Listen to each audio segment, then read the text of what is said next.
Welcome. I'm Jan Marini, the founder of Jan Marini Skin Research. I am here with Degie. Degie is a school nurse, and she's here for her consultation. So I'm going to ask you some questions. Sure. If there was something you could change or improve about your skin, what would it be?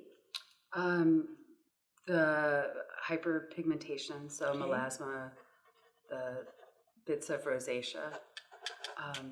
Now you mentioned rosacea. Yeah, I didn't know I had it until the dermatologist told me I did. Okay, so this is recently you were diagnosed? Yes. And let me ask you a couple of questions. Mm-hmm. Normally I kind of save the questions for a little bit later, but Sure.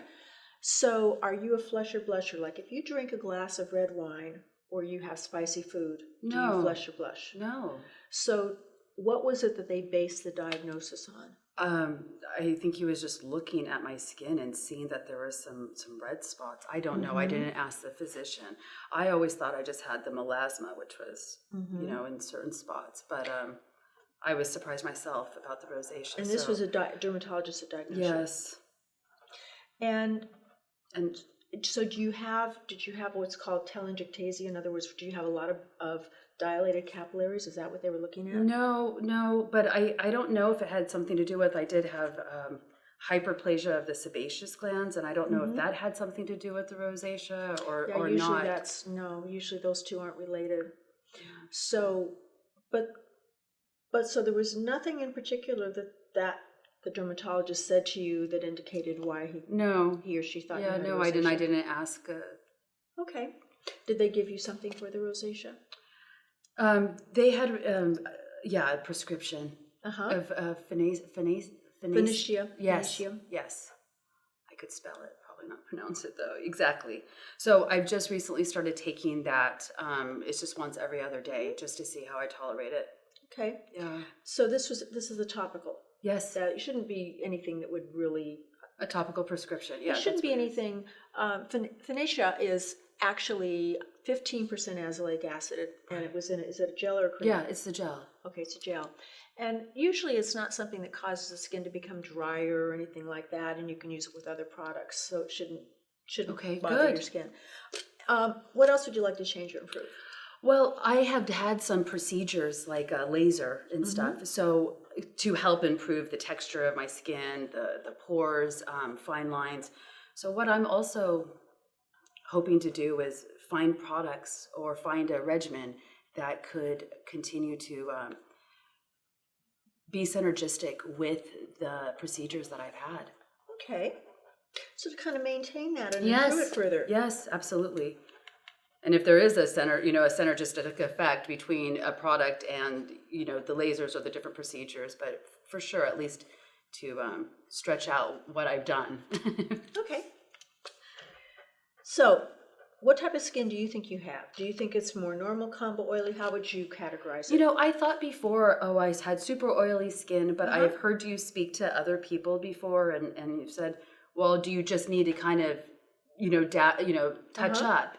And so I think that's where I am. I think that I'm more normal. I don't think it's super oily, but I do get the oil like throughout the day here and there. Well, when you say that you get oil in the T-zone, is it noticeably oily in the T-zone? Yes. Okay. And I think maybe there was a time that I had more oily skin because of the hyperplasia. I don't know, but it doesn't seem like it's as oily as what it used to be. Well, you can also have the hyperplasia without having particularly oily, although sometimes it tends to kind of go hand in hand with that. Sebaceous hyperplasia is where the oil gland kind of comes to the surface and sticks out. It can almost look like a little donut or a little volcano. So you look at it and sometimes you think, oh, I've got an acne lesion.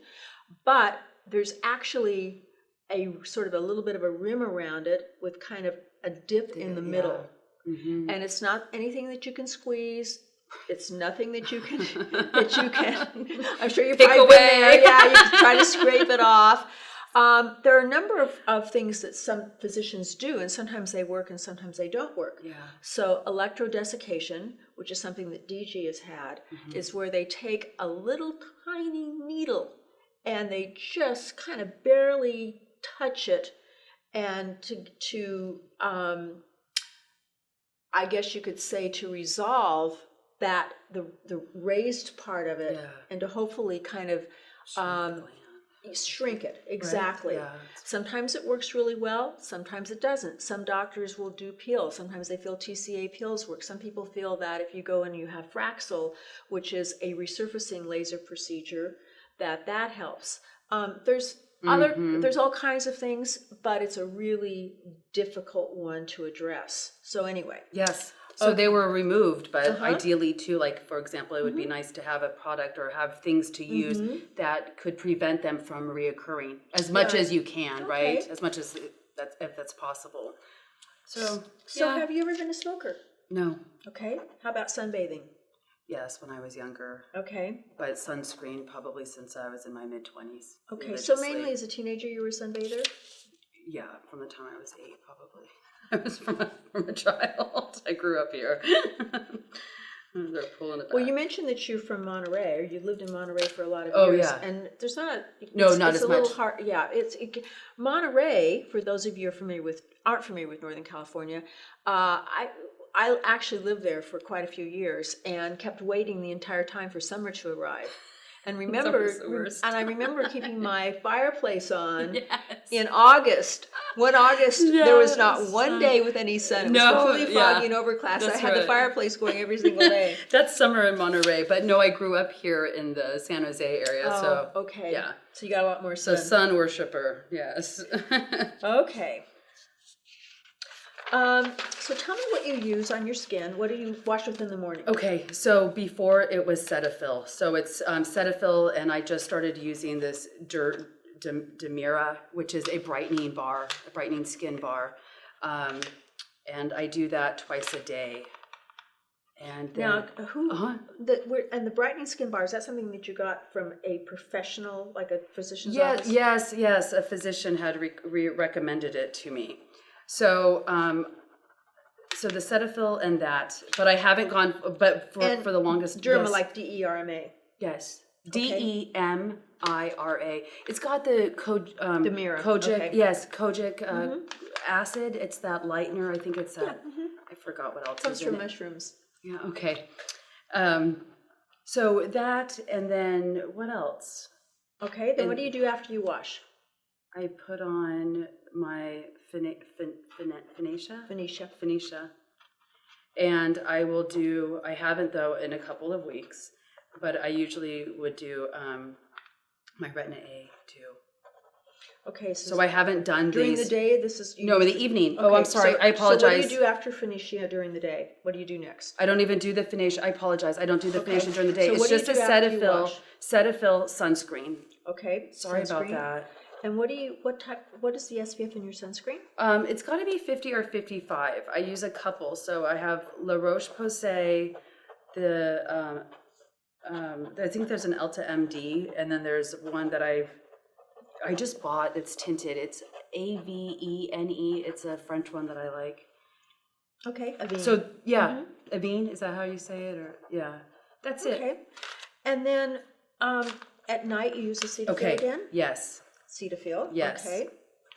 And then after that, you're saying you do the Phoenicia. Correct. Okay. And I used to do the Retina A before I started with the Phoenicia, but now what have you noticed with the Phoenicia? Have you noticed nothing? Because it's only been a week or two, so no. Okay. I haven't. What did the doctor tell you what you should notice? I thought it was going to be some evening of the skin. Okay, now it doesn't have anything to do with discoloration. Okay. So did he tell you this is, but you said you didn't have any redness. I had some here is what a you little would bit. Say. Yes. Okay, so you had a little bit of redness in that sort of inner cheek area. Yes. Okay, and then what do you do after the Phoenicia? You mentioned Retina A? Yeah, but I haven't done that together, but that's what I used to do. Okay. Before the Phoenicia, I would just do the Retina A. Okay, are you still using the Retina A at all? I still have it, but I haven't done it in 2 weeks. And what strength is it? Oh, it might be the 0.01, but I don't recall off the top of my head. So the strongest strength. Yeah, I guess. I don't. Okay. And then that's it. Okay, so no moisturizers or anything? No. Now, is there a reason why you don't use moisturizers? No. Okay. No, no. Okay. Maybe Maybe I don't know of a good one for the face. I have the Elta MD for my skin. Uh-huh. I don't use The it for Elta my face. MD sunscreen you use, is that the tinted one? No, well, I have that one, but I've been using the Avene mostly. Okay, and that's tinted. Yes, it is. That's my newest one. And that's an SPF? 50 or 55. Okay. Okay, so everybody who's watching, it's fine to use a 50 or 55. However, you want to use at least an SPF 30, but once you get to an SPF 30, anything beyond that is minuscule. You're really not getting any more protection. And sometimes in sunscreens, what you're doing is you're getting more chemicals, so it could possibly create more irritation. Okay. Unless it's like a physical sunscreen. It depends on the product. Okay, so let's talk about the melasma. Where do you think you have melasma? Here, Mm-hmm. and then of course I have just the darkness under my eyes. But Okay. I had So forehead, under eyes. yeah, well, just dark circles under eyes. I don't know if that would be considered melasma so much, you know. No. But this really So is dark on my circles forehead. considered? Yes. Something that you're Oh considering? yeah. Okay. That's something that can be fixed. I don't know if that's So, fixable. well, I used to say to people, I had a sarcastic answer. They'd say, well, what can I do for dark circles? And I'd say, pick your parents. I know. See, that's what I mean. Am I supposed to complain about something I can't? Actually, there are some things that you can do because dark circles are generally caused by heredity. You inherit blood vessels that are closer to the surface. So that's number one. But then again, if you have that from the time that you're born, why don't you have dark circles much more as a child? Mm-hmm. Well, what happens is that as we get older, those blood vessels become compromised. And your sinuses are actually a very large cavity. Mm-hmm. So when you have, for example, an allergy, you have a cold, you didn't get enough sleep, the fluids back up, the circulation slows down, and it causes those blood vessels to engorge with blood, and they look worse, right? So some days they may be better than other days. And then as the skin underneath the eye area starts to thin, they're even more apparent. Mm-hmm. So there's things that we can do to make the eye area look better. Okay? Okay. So we talked about the rosacea. Mm-hmm. And you don't have any acne, I take it? No. The occasional one when I'm on my period. Okay. I'll have that zit, but I did it when I was younger. So as a teenager you had acne? Yeah. So tell me a little bit about the acne as a teenager. Was it everywhere? Was it on a certain part? Oh dear. Was it just really mild, or was it? Well, I never liked it. There was a time where I had really great skin and a nice complexion, and then I turned 18, and all of a sudden I remember the first zit I had.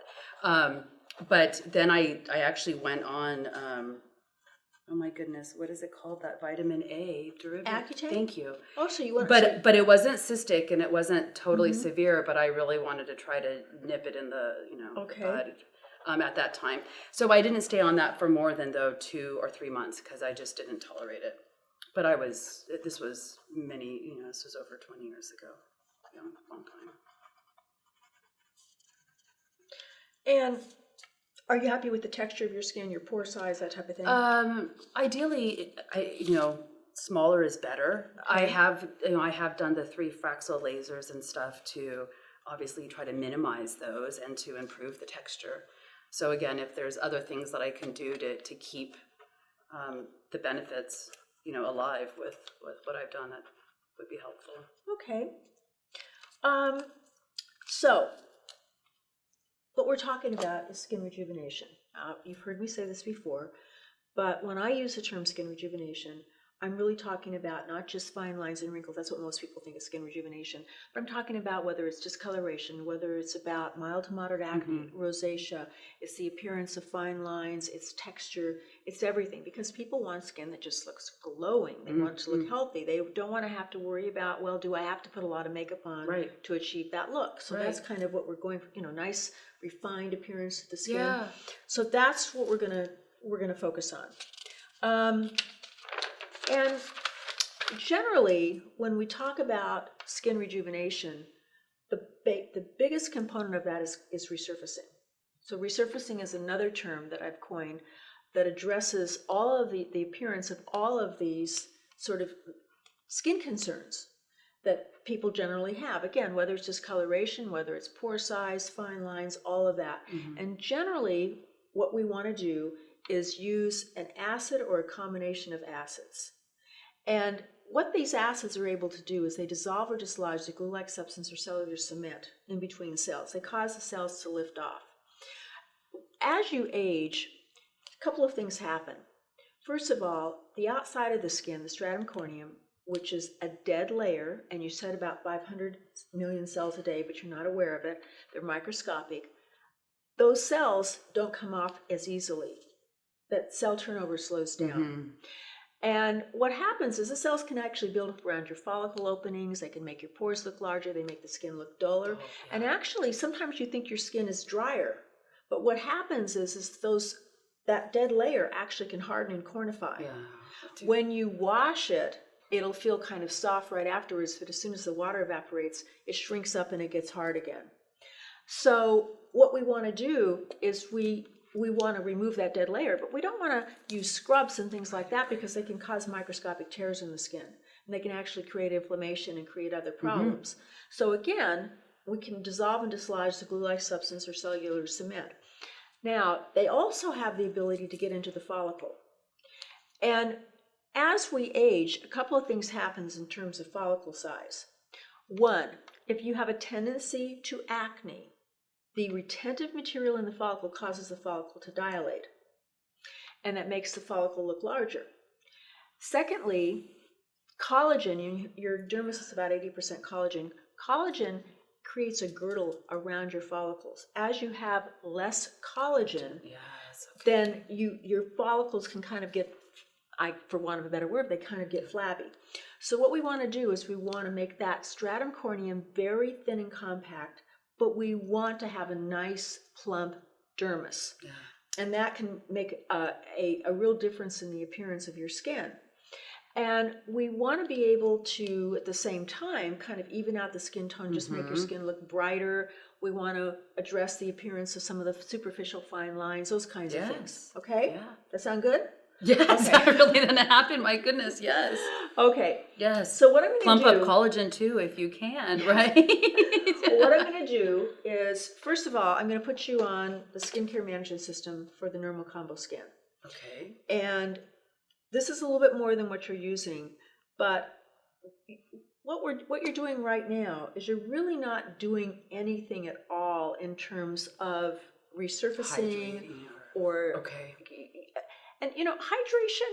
It's important that you want to hydrate the skin primarily for barrier function, but really just moisturization itself doesn't really do anything in terms of assisting with some of these superficial kinds of things.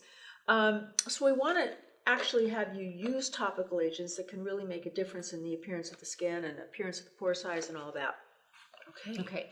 So what this is a glycolic acid cleanser. It is actually the consistency very much like Cetaphil. Okay. And you're going to almost think you're using the same Cetaphil. thing. You're right. It is a lipid-soluble form of vitamin C that has a neurotransmitter factor that makes the skin look a lot firmer and a lot more defined. There's a product in here called BioClear, which is glycolic, salicylic, and azelaic acid. And that's going to be your number one resurfacing tool. It sounds like it. You're going to see a difference in your skin literally within a day or two. There's a hydrator called Transformation, and finally there's a sunscreen. Now the sunscreen's an SPF 33. Okay. One of the reasons why the sunscreen has a cult following is that it has an unlimited capacity for oil absorption. If you have dry skin, it can leave it feeling really soft and silky because it does not absorb water and it does not absorb actives. But if you have oily skin, it completely balances you. You love the way it feels. I wear it even when I'm indoors because my skin just feels better with it on. Now, this is going to be really, really critical for your skin. This is our Marini Luminate Face Lotion, and this is going to be primarily for the appearance of the discoloration. Is that kind of like a brightener, you think? Yes, This is very dramatic, and there's actually been a medical study published in the Journal of Drugs and Dermatology, which is a peer-reviewed medical journal. Yeah, wow. Now, you're in the medical community, so you kind of understand peer-reviewed. Yeah. But every industry has various magazines. For example, if you're an esthetician, you have magazines like Dermascope and Le Novel and Skin Inc., and there can be good articles in there, but they're not peer-reviewed. Virtually anybody could submit an article, and there are times I've looked at those magazines and gone, oh, that's a great article, or gone, wait a minute, where did that come from? Well, in the medical community, there are also journals that maybe promote devices or they promote different procedures. They're not peer-reviewed. And sometimes there's things in there that you probably look at and go, wait a minute, that doesn't make sense. So a peer-reviewed medical journal, it can take months, it can take years to get into a journal like that. And so it's heavily scrutinized. And it's not about whether a product is a good product or a bad product. It's whether the data is relevant or valuable to the medical community.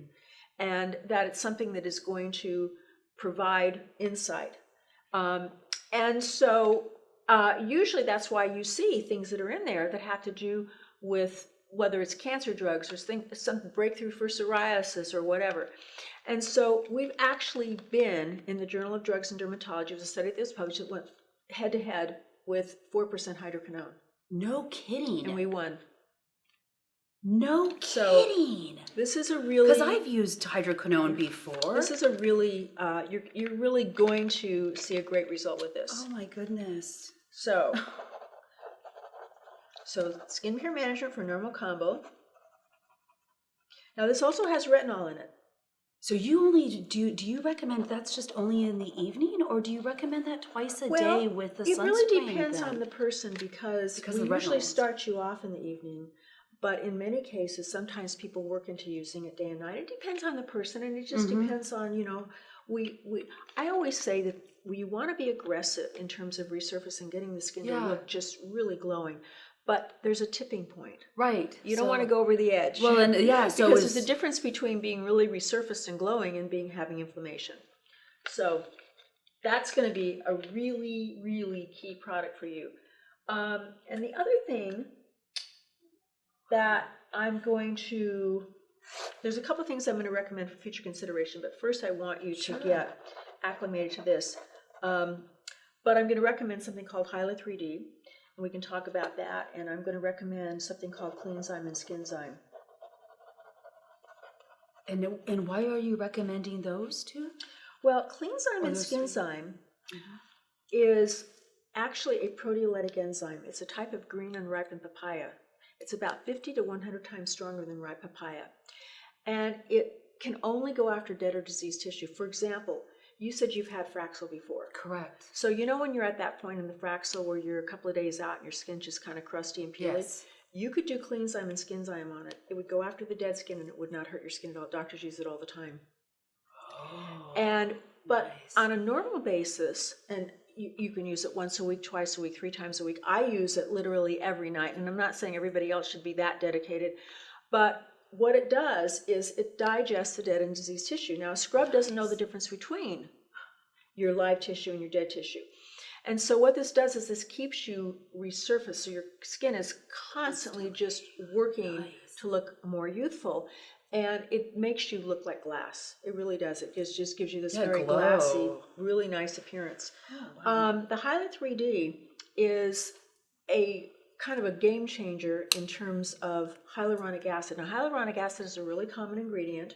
You can find it in virtually any product. I've used it for years in our products.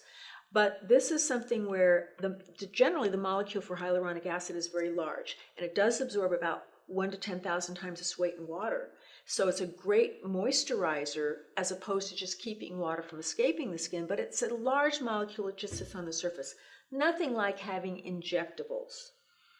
But this is a game changer because these are little tiny molecules that can actually get in, they can actually penetrate. And so it really does make the skin look so much softer, so much more volumized. It's just a very different technology. Wow. So we're going to think about that. Do you have any questions for me? No, I was asking. I'm sorry while you were talking great. and stuff. But is there anything else that you want to ask? No. Okay. Well, I can't wait to see how it goes. And what's going to happen is my assistant Katie is going to check back with you in about 4 days. Okay. Then at 2 weeks, I'm going to check back with you. And I'm going Okay. to check back with you in another 2 weeks.